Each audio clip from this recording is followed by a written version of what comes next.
C'est celui qui concerne les bombardements aveugles à Goma et au Rwanda, leurs conséquences et les derniers développements de la situation sur terrain autour de Goma et dans l'interland du territoire de Nyiragongo et de Rutshuru. Vous le savez, ces derniers jours, les autorités du Rwanda ont multiplié des discours comminatoires annonçant pour bientôt l'entrée en guerre de leur pays contre la République démocratique du Congo, en guise de représailles à de prétendus bombardements répétés du territoire rwandais par les forces armées de la République démocratique du Congo. Hier jeudi, notre collègue le ministre rwandais des Affaires étrangères et porte-parole du gouvernement est revenu à la charge. Elle a accusé les FARDC d'avoir intensifié les bombardements délibérés en territoire du Rwanda. À croire Mme Louise Mushikiwabo, un obus largué hier par les forces armées de la République à 9h45 aurait tué une femme au Rwanda et gravement blessé son bébé de 2 mois dans un marché près de Rubavu, qui est un district frontalier avec le Nord Kivu. Selon la même source, un second obus, tiré selon elle par les FARDC toujours, serait tombé vers 11h20 près de la grande barrière qui sépare la République démocratique du Congo de la République du Rwanda. Pour Mme Mushikiwabo, les forces loyalistes congolaises sont ainsi responsables des tirs qui ont ciblé le Rwanda. Elle a affirmé qu'au total, 34 bombes ont été lancées sur le territoire rwandais au cours de la semaine qui s'achève.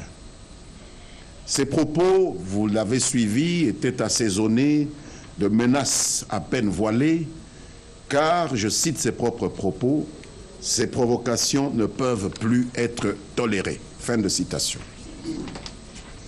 Et lorsque notre gouvernement, lorsque des organisations non gouvernementales sérieuses, lorsque la MONUSCO, lorsque les Nations Unies à partir de New York établissent sans équivoque possible qu'effectivement des obus tirés à partir de notre côté de la frontière sont tombés sur le territoire du Rwanda, mais que ce sont les éléments du M23 et non les FARDC qui en sont les auteurs, eh bien, cela semble ne pas faire l'affaire du gouvernement rwandais.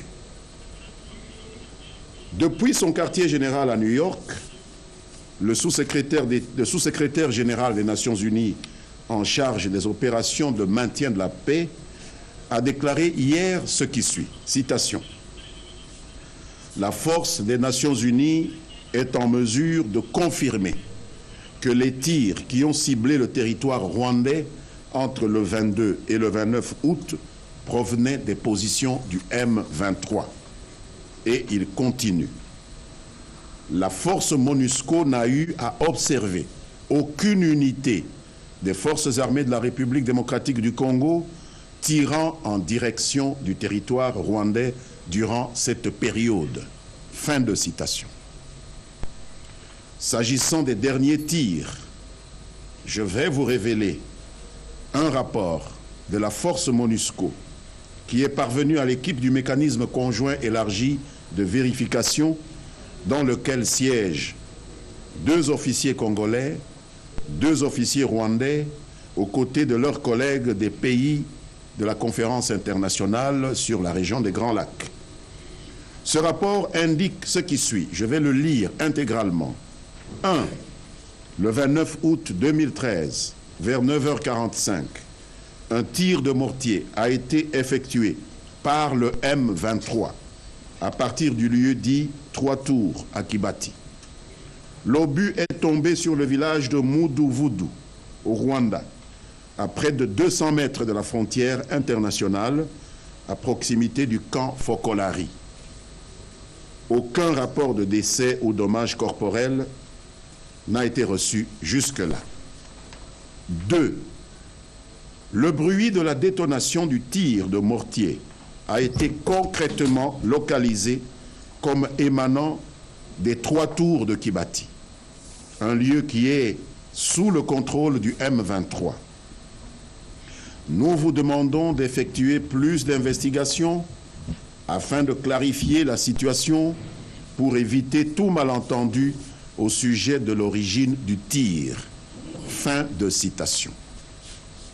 Mais comme pour balayer ce fait qui ne semble pas être en adéquation avec la stratégie de son gouvernement, notre collègue, la ministre porte-parole du gouvernement rwandais, a déclaré que son pays avait la capacité de déterminer qui tire sur lui.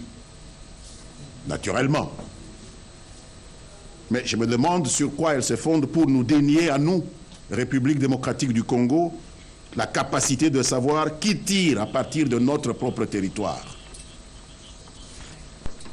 Nous sommes d'accord avec notre collègue, la ministre rwandaise, lorsqu'elle revendique pour le Rwanda la responsabilité de protéger sa population. Et nous affirmons dans la même logique que le gouvernement de la République démocratique du Congo a la responsabilité de protéger la population congolaise. Et nous en appelons encore une fois à nos collègues rwandais pour qu'ils fassent l'effort de se conformer à leurs propres engagements contenus dans l'accord cadre d'Addis Abeba. Engagement de ne pas apporter aide et soutien au groupe armé M23 qui est une force négative. Malheureusement, jusqu'au moment où nous parlons, l'appui de Kigali au M23 ne s'est jamais démenti, jusqu'à présent. Nous en voulons pour preuve les faits ci-après. 1. La présence aux côtés des terroristes du M23 de quelques centaines d'éléments des forces régulières rwandaises, RDF, infiltrés en République démocratique du Congo au cours de ces derniers jours, après que les M23 aient été lourdement équipés avec armes, munitions et équipements sophistiqués comme des lunettes de vision nocturne par les RDF. 2. Le blocage, pas plus tard qu'hier, par le gouvernement rwandais, d'un projet de résolution introduit au groupe des experts des Nations Unies sur la RDC par les États-Unis et la France. Projet de résolution visant à ajouter Vianney Kazarama et Eric Mboneza, 2 commandants du M23, sur la liste des sanctions des Nations Unies. Le plus sérieusement du monde, les autorités rwandaises ont prétendu que cette résolution n'était pas opportune parce qu'elle mettrait en danger les pourparlers de Kampala entre le gouvernement de la République démocratique du Congo et le M23. Et que, somme toute, pour reprendre les mots du chargé d'affaires rwandais à New York, les preuves contre Kazarama et Mboneza étaient très faibles. 3. Le gel du dossier de demande d'extradition par la République démocratique du Congo des 4 chefs du M23 auxquels le Rwanda s'est permis d'accorder l'asile politique parmi 682 autres Congolais, et ce en dépit de ses engagements dans l'accord cadre d'Addis Abeba. 4. Le retour organisé et encadré vers les zones du front à partir de Rumangabo de plusieurs groupes de combattants du M23 qui avaient obtenu l'asile en territoire rwandais. Les accointances du Rwanda avec les forces négatives du M23 ne sont donc plus à démontrer. Pourtant, ce pays voisin ne perd aucune occasion pour stigmatiser fallacieusement le soutien que les forces négatives du FDLR recevraient, selon ses dirigeants, de la part de la République démocratique du Congo. Le blocage délibéré des sanctions contre les 2 criminels congolais du M23 par la délégation rwandaise au Conseil de sécurité a eu lieu au sein d'une réunion du groupe des experts des Nations Unies où une de telles décisions requiert un consensus unanime.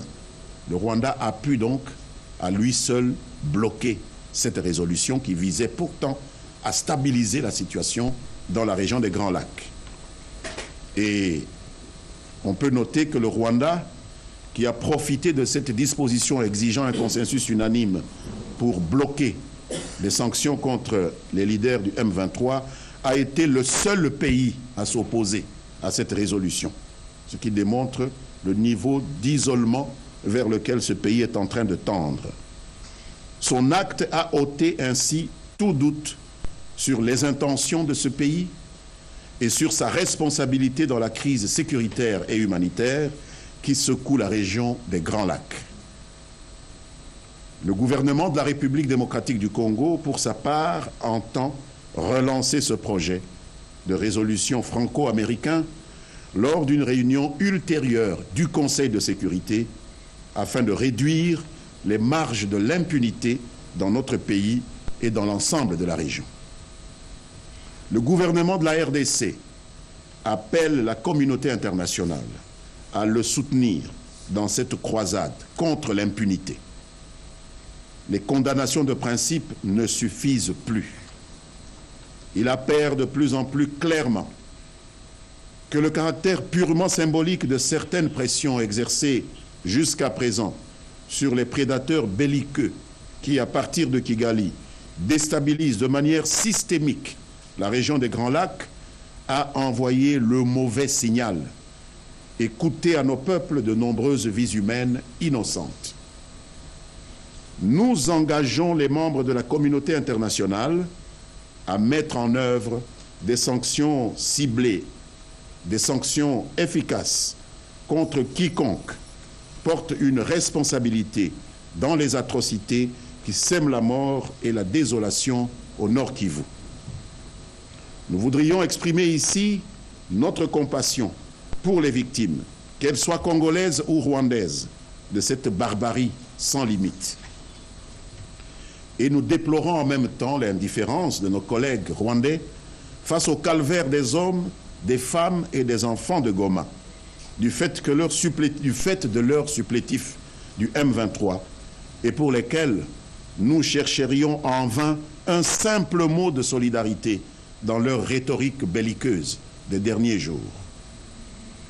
Nous en sommes, nous, à 13 civils tués à Goma et les environs, depuis que les extrémistes au Rwanda et leurs affidés du M23 ont commencé à cibler la capitale martyre du Nord Kivu. La dernière de ces victimes, mesdames, messieurs de la presse, c'est un garçon de 16 ans, un adolescent, dont le corps a été déchiqueté, dispersé à travers la pièce où il se trouvait. Pourquoi donc cette vie humaine aurait-elle moins de valeur que la voracité des prédateurs insatiables qui ont décidé de balkaniser la République démocratique du Congo pour s'emparer de ses ressources? Notre collègue, la ministre des Affaires étrangères, porte-parole du gouvernement rwandais, a remis une nouvelle couche dans son plaidoyer pour des négociations politiques, assorties sans doute d'un partage de pouvoir avec les criminels que son gouvernement soutient à bout de bras dans notre pays. C'est inacceptable de la part d'un gouvernement qui a signé avec nous l'accord cadre d'Addis Abeba, dont un des fondamentaux est de mettre hors la loi les forces négatives. C'est cynique pour un gouvernement qui refuse lui-même obstinément de négocier avec ses concitoyens des FDLR, dont les M23 sont une copie presque conforme en République démocratique du Congo. Toujours aux ordres de ses maîtres à penser rwandais, le sieur Bisimwa, qui dirige par procuration le M23, aurait annoncé il y a quelques heures un repli des éléments de cette milice pour un redéploiement sur un autre site, toujours en territoire congolais. Cela n'est pas acceptable pour le gouvernement congolais. Le gouvernement qui continue à exiger que cette force négative et criminelle cesse purement et simplement d'exister comme groupe armé et que ses membres, du moins ceux qui ne sont pas en conflit avec la loi, articulent leurs revendications légitimes par des voies licites, c'est-à-dire des voies non violentes. Et nos partenaires du Rwanda feraient œuvre utile en encourageant le désarmement et la démobilisation du M23, au lieu de se faire les défenseurs inconditionnels des pires turpitudes de cette milice qu'ils ont créée de toutes pièces dans notre pays. C'est le lieu, mesdames, messieurs, d'exprimer la reconnaissance du gouvernement et de la nation tout entière aux vaillantes troupes des forces armées de la République démocratique du Congo qui se dévouent jour et nuit pour défendre notre peuple, notre territoire, leur peuple, leur territoire, contre l'arrogance, le mépris, le cynisme et la cruauté des ennemis de la paix. Honneur à ces courageux jeunes gens qui, dans les rangs de nos forces armées, ont payé le prix du sang pour leur pays et contré l'adversaire à un recul peu glorieux. Honneur aussi à notre frère africain, le soldat de la paix tanzanien, qui a été fauché par ces hors-la-loi en plein exercice de son mandat de maintien de la paix. Le gouvernement de la République démocratique du Congo apprécie à sa juste valeur le haut degré de solidarité manifesté par la SADC et particulièrement la République sud-africaine, la Tanzanie et le Malawi, contributeurs de troupes au sein de la brigade internationale de la MONUSCO. Je vous remercie.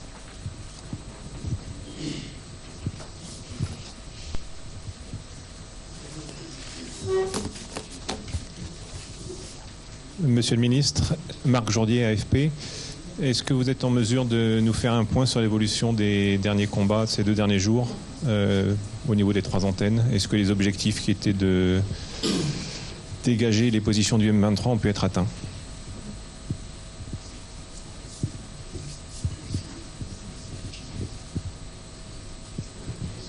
Ouais, nous prenons Top Congo. Radio Top Congo FM. Monsieur le ministre, le Rwanda menace d'entrer en guerre contre la RDC et depuis toujours, la RDC continue à attendre les condamnations de la communauté internationale au cas où le Rwanda parvenait à mettre à exécution ces menaces. Le gouvernement congolais va-t-il continuer à croiser les bras, à attendre les condamnations de la communauté internationale? Et la deuxième petite question. Il est évident que le Rwanda apporte son soutien au M23, qui est considéré comme une force négative avec toutes les atrocités des crimes de guerre.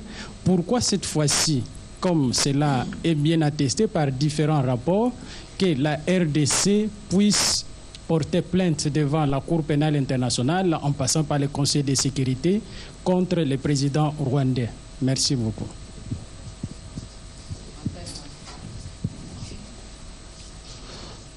Monsieur le ministre, j'aimerais aller dans le même sens que mon prédécesseur, Cyril. En d'autres termes, avez-vous peur du Rwanda aujourd'hui?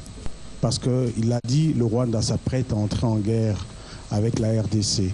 Je me souviens d'une parole de feu Laurent Désiré Kabila, de son vivant, je cite, « La guerre sera longue et populaire et elle devra retourner d'où elle est venue ». Pensez-vous que cette parole prémonitoire est en passe d'être accomplie aujourd'hui?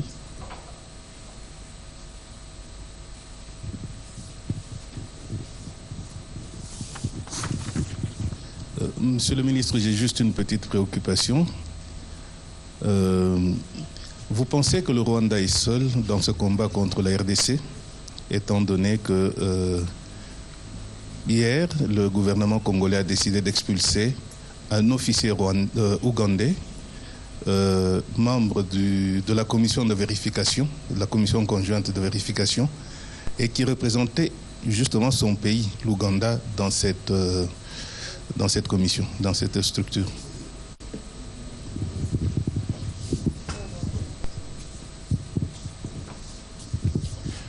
C'est Blaise Bassamboli pour AITV.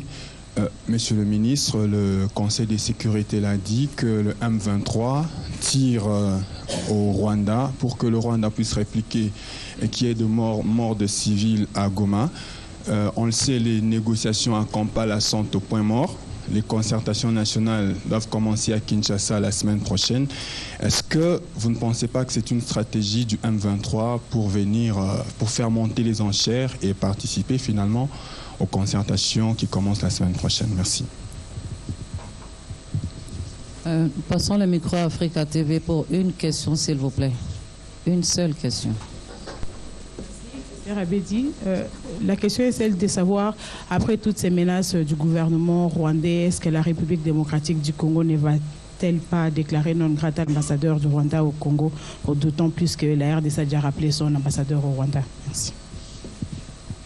Nous prenons une dernière intervention.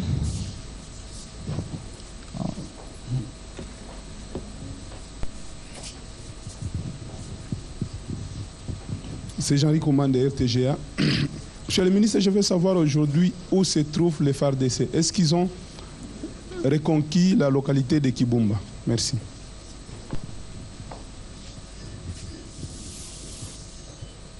À son Excellence de réagir pour la première partie. Je crois que ça sera aussi la fin. Nous clôturons par là. Merci pour aujourd'hui. Bien. Les objectifs des derniers combats qui ont eu lieu près de Kibati ont-ils été atteints? Dégager le M23 de ces collines d'où il s'amusait à canarder les populations civiles à Goma.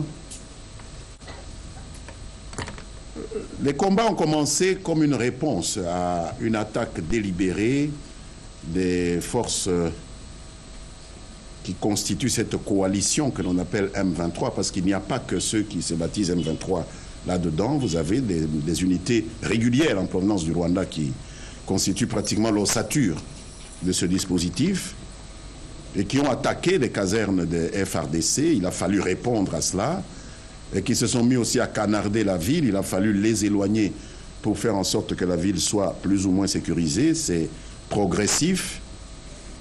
Nous pouvons dire aujourd'hui que nous avons atteint l'essentiel de nos objectifs, qui était de dégarnir ces points surélevés, ces montagnes autour de Kibati, qui leur permettaient d'avoir une possibilité de canarder la ville.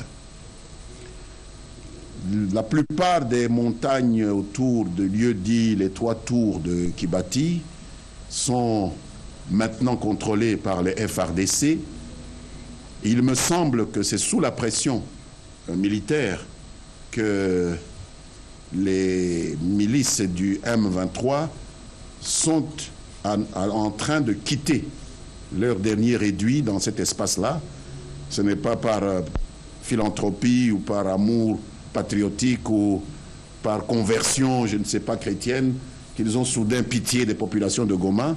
Nous pensons que c'est la pression militaire combinée, FARDC, MONUSCO, qui les pousse à soit annoncer, peut-être sans l'exécuter, le retrait pour réduire la pression, soit effectivement à se retirer. Ce n'est pas un cadeau qu'ils font aux forces armées. Donc c'est cet objectif-là qui était le premier, dégarnir les points surélevés d'où les bombes tombaient sur non seulement le Nord Kivu, mais aussi au Rwanda, pour amener le Rwanda à officialiser son intervention en République démocratique du Congo sous le prétexte de répondre à une agression que le Congo aurait commencé parce que des coups seraient partis du Congo.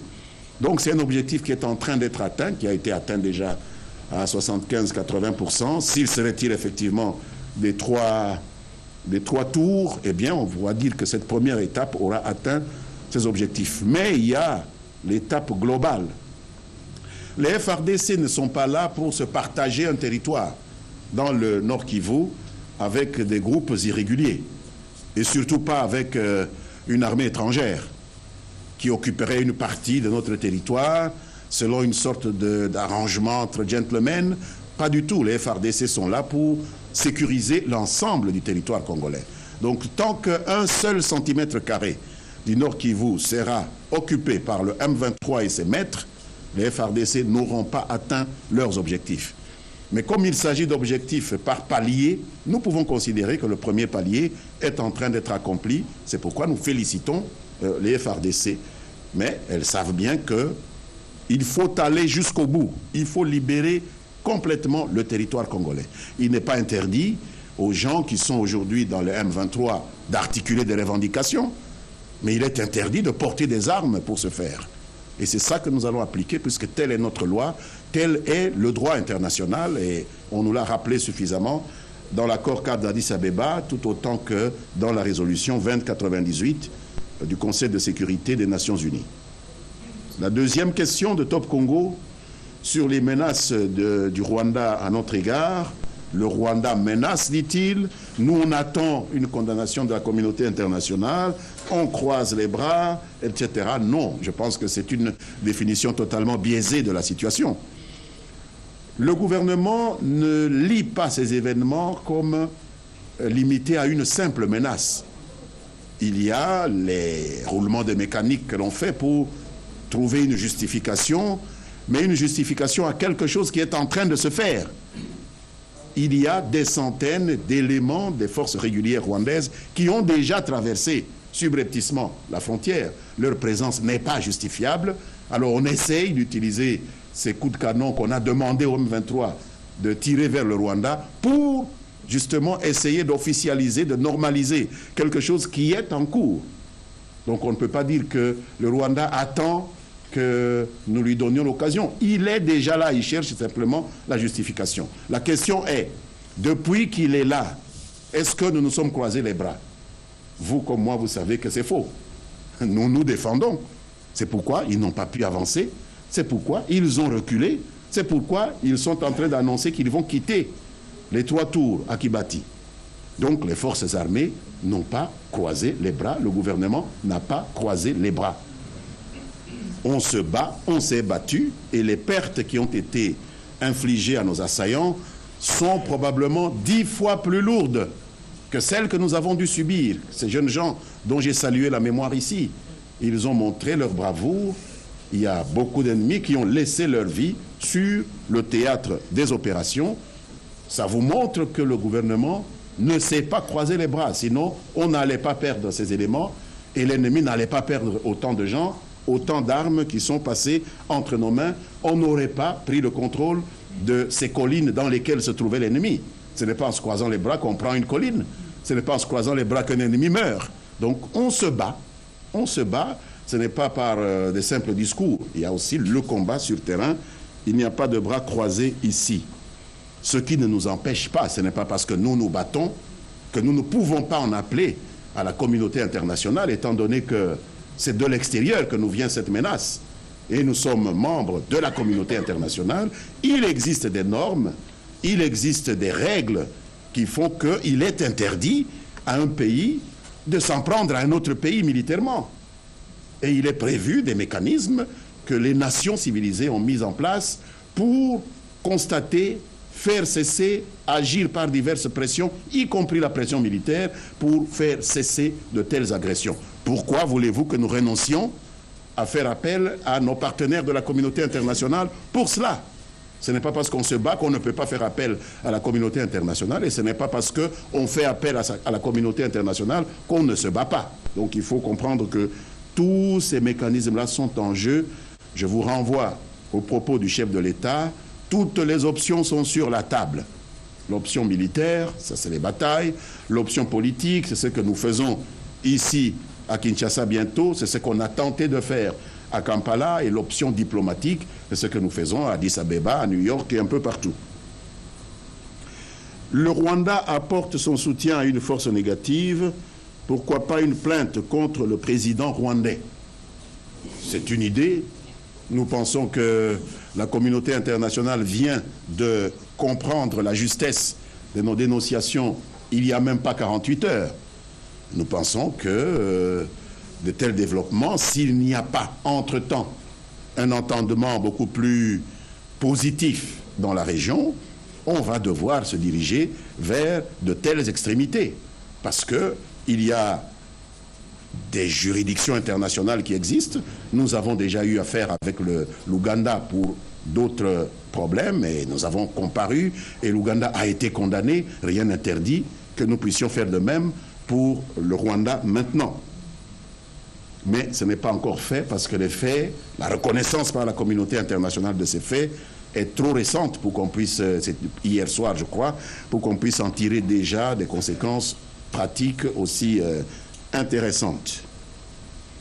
Et Antenne A de nous demander, avez-vous peur du Rwanda? Est-ce que l'engagement du président Laurent Désiré Kabila de faire une guerre longue n'est pas d'actualité? Première chose, nous n'avons pas peur du Rwanda, sinon nous n'allions pas l'affronter. Il est chez nous maintenant, nous l'affrontons. Et donc personne ne peut dire que nous avons peur du Rwanda. Notre armée avait à un moment donné cessé d'exister.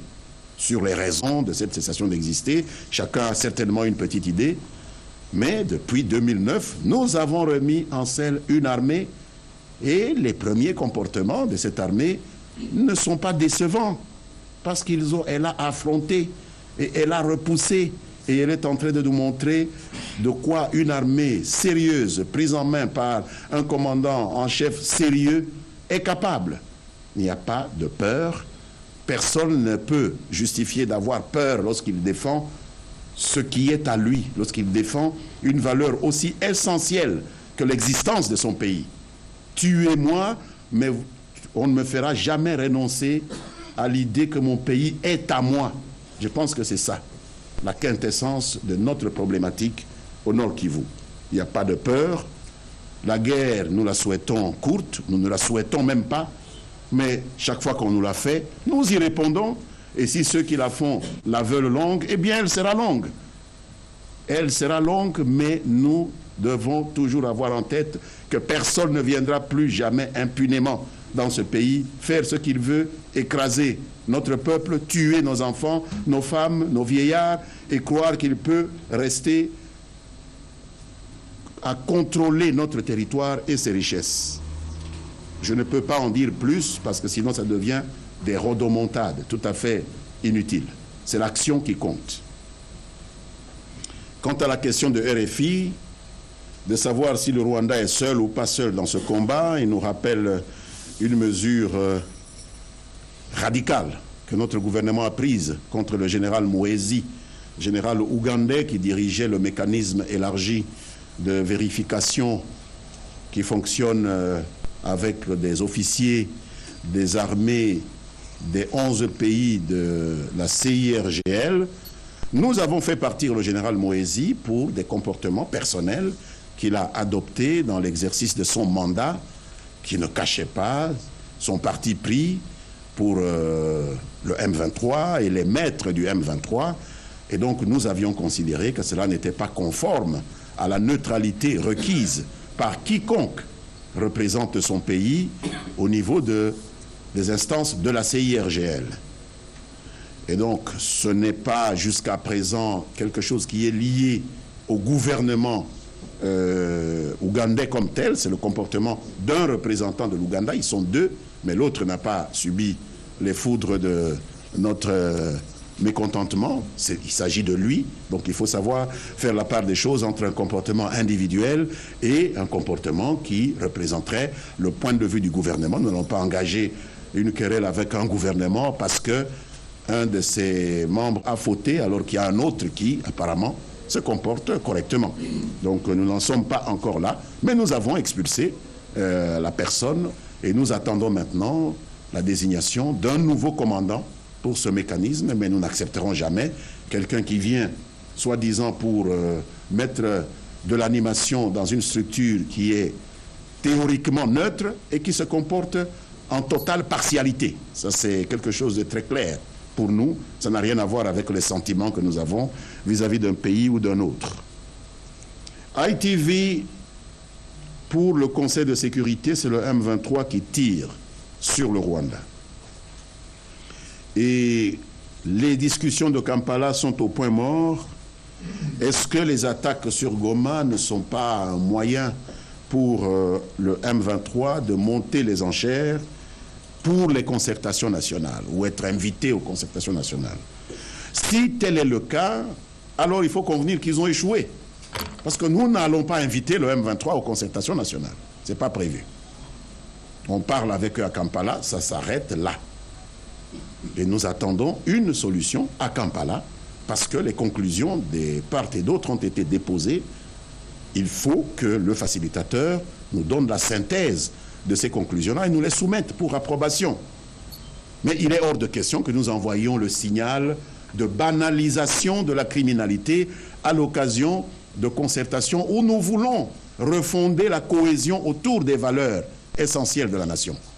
Ce serait vraiment un signal tout à fait contradictoire par rapport à ce que nous voulons créer avec les concertations nationales. Donc, si tel a été le calcul de nos amis du M23, ils auront perdu plusieurs dizaines de membres, ils auront tué 13 personnes à Goma, 1 personne au Rwanda, pour rien, en pure perte, parce qu'ils ne seront pas aux concertations nationales. S'agissant de la question de Africa TV, la RDC va-t-elle déclarer non grata l'ambassadeur du Rwanda? Je ne suis pas au courant d'un tel développement. Je pense qu'il appartient au chef de l'État qui a la haute main sur la diplomatie et au gouvernement, à partir du ministère des Affaires étrangères, de prendre de telles décisions sur base d'une évaluation extrêmement froide de la situation. Je pense que jusque hier, l'ambassadeur rwandais est en poste à Kinshasa et notre ambassade fonctionne au Rwanda. Le président a rappelé l'ambassadeur. C'est une mesure aussi une expression d'un mécontentement au niveau des relations entre États. Mais jusque-là, nous n'avons pas encore envisagé cela. Peut-être que ça viendra avec les derniers développements, mais tel n'est pas encore le cas. Donc, il n'y a pas de mesures prises jusqu'à présent pour interrompre les relations diplomatiques, expulser un ambassadeur. Notre ambassadeur n'a pas été expulsé de Kigali. C'est nous qui l'avons rappelé pour des raisons propres. On nous demande par l'ami de RTGA où sont les FRDC et si elles ont reconquis Kibumba. Les FRDC sont au front. En tout cas, elles occupent la plupart des collines qui étaient, il y a quelques jours encore, sous le contrôle du M23. Mais je ne saurais pas vous dire dans un moment où on est en train de se battre. Hier, on s'est battu. Aujourd'hui, bon, j'apprends qu'il y a un décrochage. Est-ce que c'est vrai? Nous attendons la confirmation. C'est nos commandants qui doivent nous dire cela. Si ce qui a été dit ce matin par les médias du décrochage de M23, eh bien, vous apprendrez bien là où il se trouve.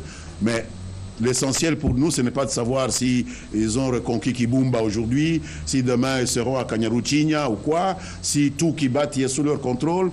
Pour nous, c'est que la pression militaire doit être maintenue jusqu'à ce que l'ensemble du territoire congolais soit sous le contrôle du gouvernement légitime de la République démocratique du Congo et non pas sous le contrôle d'une force mercenaire qui a été constituée par un pays étranger. Voilà, c'est ça la question qui se pose pour nous, mais ce n'est pas un problème de localisation géographique. Aujourd'hui, ils sont à Kibumba, demain, ils sont à tel endroit. C'est comme si on jouait au jeu des dames. Non. Ici, c'est l'existence d'un pays qui est en jeu. Ce sont des enjeux qui sont globaux. Il faut arrêter de les considérer sous un angle purement événementiel. Je pense avoir rencontré les interrogations des uns et des autres et je vous remercie sincèrement pour votre aimable attention.